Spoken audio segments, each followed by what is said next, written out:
Fellas, what's the craziest thing you've done to watch a Vikings game? Start us off, Shaq.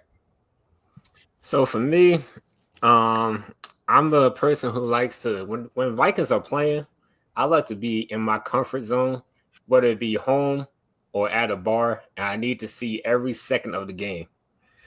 So this was back when the Vikings had Keith's boy, Case Keenum, and we was in the NFC Championship game. So if anybody's familiar with New Jersey, did I hear Case Keenum? Yes, we have North Jersey and then we have South Jersey. So I was in South Jersey with my best friend who was going to college out there, and like he was trying to bust a move to like chill with multiple females, and I'm like, all right, cool. I just want to be at one place and watch the game.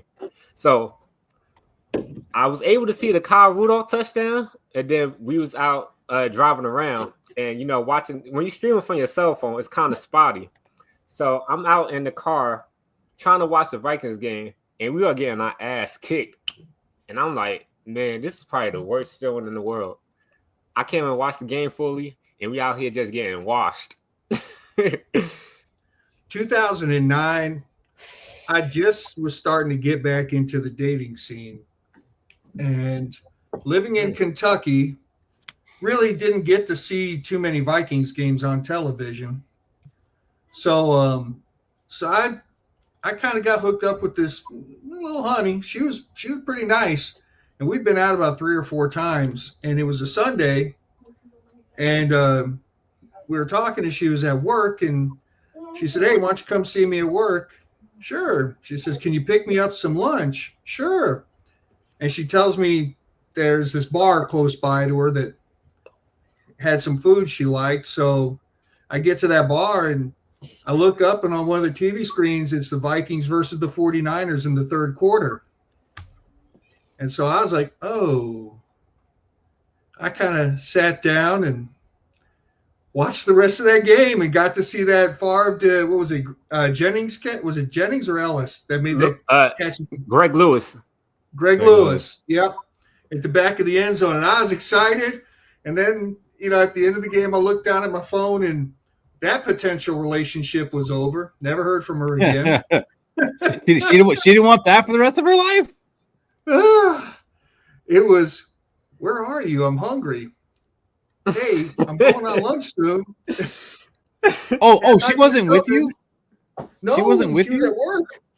Oh, I thought you just were there and kind of like ignoring her because oh, wow, I missed that part. Damn. She asked me to stop by this bar to pick up some food for her for lunch. Oh, I got there, and there's the game, and I'm like,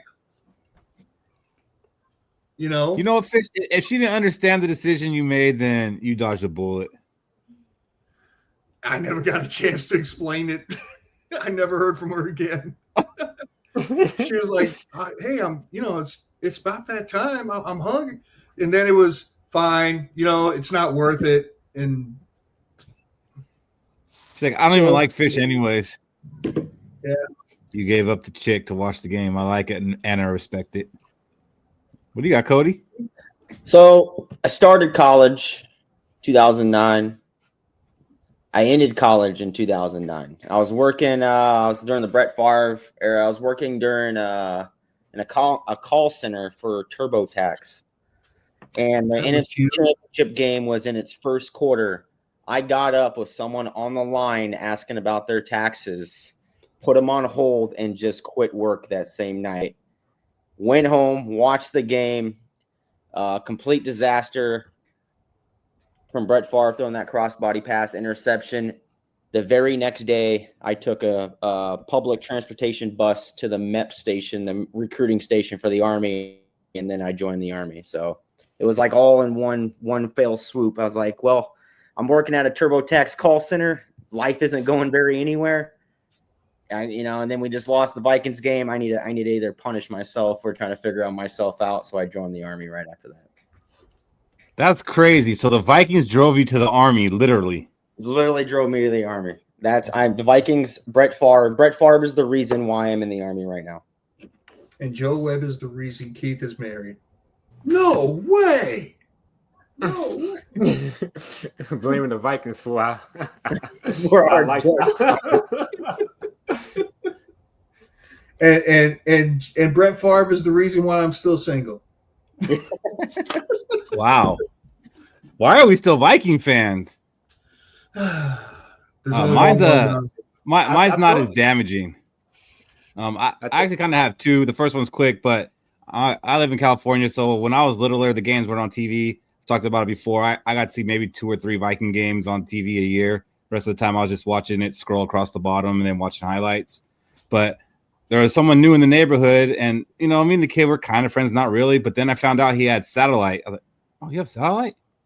Now I don't know if the ticket was a thing yet, but I saw that you could watch any game you wanted for $10.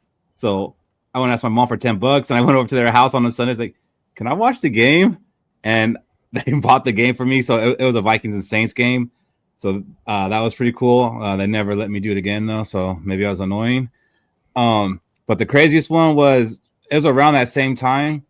We were, I think, maybe Christmas shopping at Walmart, our whole family, and me and my dad broke away to the electronic station where the TVs were because we saw they had football on, and they had the Vikings and the Tampa Bay Buccaneers on. And I shit you not, we stayed there and watched the whole game in that electronics apartment. We even had one of the workers come by and was like, "Should I go get some beach chairs?" And my dad's like, "Yeah, that'd be cool." Hell yeah! But I was like, man, like it was like a direct TV promotion. So they had like games on that normally wouldn't be on, and we got the Vikings and Tampa Bay Buccaneers on one of the TVs, and man, we stayed glued to that for the whole damn game. And that's definitely one of the craziest things that I've done to watch a Vikings game.